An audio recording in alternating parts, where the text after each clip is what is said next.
विधान परिषदेत आज बांगलादेशी घुसखोरांचा मुद्दा गाजण्याची चिन्ह आहेत। मुंबईत बांगलादेशी घुसखोरांकडून व्यवसायावर आक्रमण आहे। प्रवीण दरेकर सभागृहात या संदर्भातील ही लक्षवेधी मांडणार आहेत। विधान परिषदेत मुंबईतील बांगलादेशी घुसखोरांकडून हिंदू समाजाच्या लोकांच्या व्यवसायावर आक्रमण केलं जात असल्याची लक्षवेधी प्रवीण दरेकर यांच्याकडून विधान परिषदेत उपस्थित करण्यात येणार आहे। या घुसखोरांनी पोस्टल रोडच्या लगत अवैधरित्या दर्गे बांधल्याचाही उल्लेख आहे। यामध्ये हा उल्लेख असल्यानं आज या संदर्भात परिषदेत चर्चा होण्याची शक्यता आहे।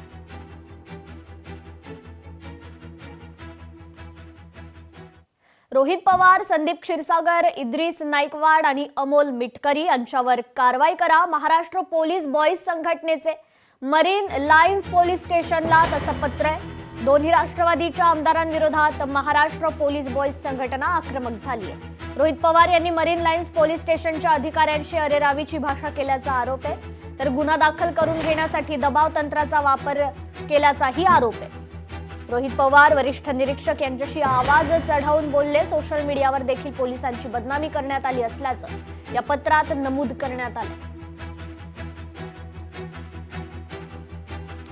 तर या ठिकाणी पोलिसांचा वार्षिक खच्चीकरण करून त्यांना बदनाम करण्यात आलं असून संबंधित आमदारांवर कारवाई करा अशी मागणी या पत्रातून देण्यात आलेली आहे। महाराष्ट्र पोलीस बॉईज संघटनेकडून हे मरीन लाईन्स पोलीस स्टेशनला पत्र देण्यात आलेलं आहे। रोहित पवार, अमोल मिटकरींवर कारवाई करा अशा मागणीचं हे पत्र आहे।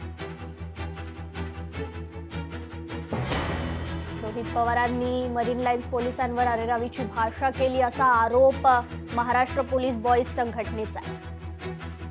वसईच्या नायगावात वेश्या व्यवसायाचा पर्दाफाश झालेला आहे। अल्पवयीन मुलीसह 10 महिलांची सुटका करण्यात आली आहे। हॉटेलमधून दारू साठाही जप्त करण्यात आलेला आहे।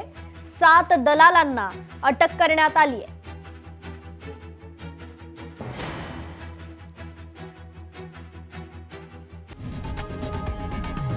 लोकशाही मराठी ऐका, पहा, जागरूक रहा।